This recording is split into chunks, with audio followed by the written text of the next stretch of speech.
بسم الله الرحمن الرحيم daawadayaal halkan aan joogno waa kaam kamida kaamka ku yaala magaalada Garowe waxa kula kulanay qoys danyara oo gabar ay ka xanuunsan tahay gabadhaasi runtii nabar ayaa ka soo baxay wajiga hore waliba muuqaalkeedii ayaa bedelmay gabadha iyo hooyada waa ku halka fadhiya nolosha say ku nool yihiin waana qorax waana maaragtay nolosha ku nool mid laga sheekeyn karo muuqaalka ayaad ka arkaysaan bal gabadhan iyo hooyadeed ayaa rabaa in xaaladeeda inii soo gudbiyo ilaahay subxaanahu wa ta'aala wax u qaban kara gabadhu waatan wajigeeda dhan waa bedelmay iyo jirkeeda waa dareemi karta xanuunka haya habeenii maalin kama seexan karto waana gabar yar bal hooyadeed baa wax ka weydiinaya gabadhan xaaladeeda walaal magaca suuban aadan isaa suuban gabadhan xaaladeeda nooga war maxaa helay gabadha iyadoo yareeda waxaas ku soo yaacay oo jirka ka bedelmay markii waxaas ku soo yaacay xindhaha ka xanuunay biyaha ka daadanay malaha ka keentay markii la orodnayna maxaa la geeyay amshiyeed maxaa la siiyay daawooyin oo xindhaha lagu shubo markii daawooyinka ka isticmaalayna gabadha hore u soo dortay meesha waa ku wadnay meel ahayd eelba ku soo dhalay gabadhi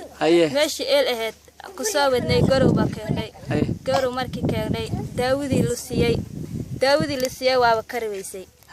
markii daawadii la siiyay atana xindhaha lagu shubay meel kasta geeyay gabadhi waaba ku soo dortay nabarkaasna ma lahayn xindhahaasna hoogaha waa fiicnaayeen hadda markaa indhii waa dhaceen Soomaa hadda indhaha cilba ewer ee mid kaleena wax yar oo ka arkaysa oo waxba ahayn marka nabarka wajiga ka soo bax muxuu yahay nabarka wajiga ka soo baxayna waa nabar oo ilaaha ku soo bixiyay cad hilib ah oo marka la dhaqo hilibana qana sidii u dhahayna waa dilaaca nabar dilaaca ma baahan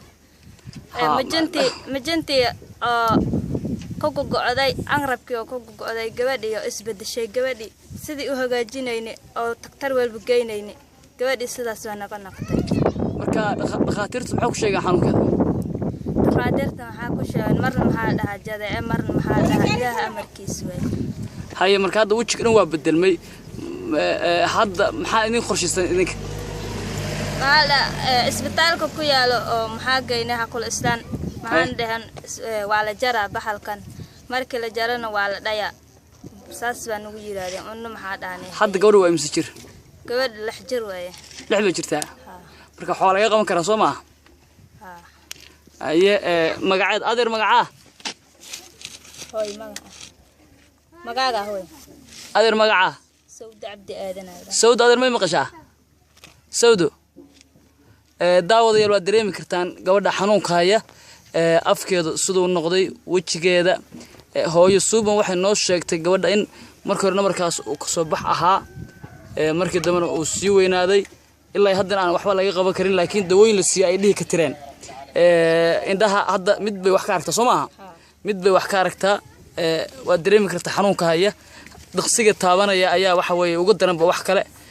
ma helayso daryeel caafimaad iyo daryeel maaragtay nolosheeda kale oo gabadha lagu baxnaaninayo waa gabar yar jirkeeda dhan waa isbedelay jirkeeda ma arki karnaa gacmaheeda oo kale gacmaheeda saasay noqdeen marka waa iyo lugaheeda jirkeeda dhanba saasay noqdeen iyo oogadeeda marka xanuunkan ilaahay ayaa ka qaadi kara laakiin waxa u baahanahay inaan soo caawino qoyskan gabadha yarta mustaqbalkeedana aan ka shaqeyno waxayna ku nooshahay kaam ku yaala magaalada Garowe hooyadeedna waa dan yar kaamka waxa la yiraahdaa Juraan wuxuuna kaga yaala magaalada bariga magaalada waana Garowe meesha marka daawadayaal hadii aad u baahantiin maartii in la isku naxariisto qoyskan hala soo caawiyo gabadha yarta Sawdo oo habeenii maalin aan seexan oo xaaladeeda caafimaadna sidaa tahay ayaa u baahan in loo gurmado wax kasta waxa uga daran ma helayso muxuu ahaayay adeegyo asaasiga ahaa siin maaragtay dawooyinkii kaalmaatiga ahaa iyo sidoo kale cunooyin fitamiin leh iyo borotiin leh intaba hadii heli lahayd waxba iska bedeli lahaa marka bal muuqaalka inta daawanaysa waxaan ka codsanaynaa inay soo caawiyaan oo la sii sheergareeyo oo meel kasta laga rido si maaragtay ummadda Soomaaliyeed naxariista badan ay u soo caawiyaan gabadhan yarta iyo waalidkeeda oo maaragtay iska dan yara waa dad maaragtay aan u baahan la gacan qabto ilaahay subxaanahu wa ta'aala ayaa wax u qaban kara laakiin anagu waa dadaalaynaa wajigeedana waa ka waxa ugu daran waa wajiga oo xanuunka ka haya uusan ahayn mid habeenii maalin ka seexan karto ishaan sokoo kale waxba kama aragto marka isha kale ayay maaragtay wax wax yar ka aragtaa sida muuqaalkan aad uga jeedaan afkeeda iyo sankeedana waa kaas marka ilaahay subxaanahu wa tacaala waxaan ka baryaynaa in qoyskan uu dhibaatadan ka dulqaado in maaragtay la soo caawiyo gabadha yarta iyo hooyadeed dhaqaatiir caalamiyana loo diro haddii dalka wax lagu qaban karo dhaqaalihii lagu soo tabaruco saaxiibayaal saasay noo balana haddii hooyo la rabo inay soo caawiyaan dadka xagee ka soo wici karaan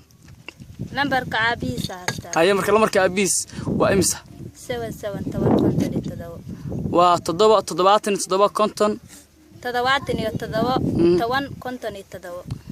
marka dadka maxaa leedahay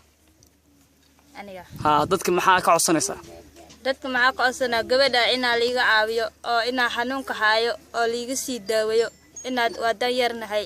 oo caafimaadkeeda ilaahana siin koray oo ilaah ka baryayna gabadha nafaqo inaa lii siiyo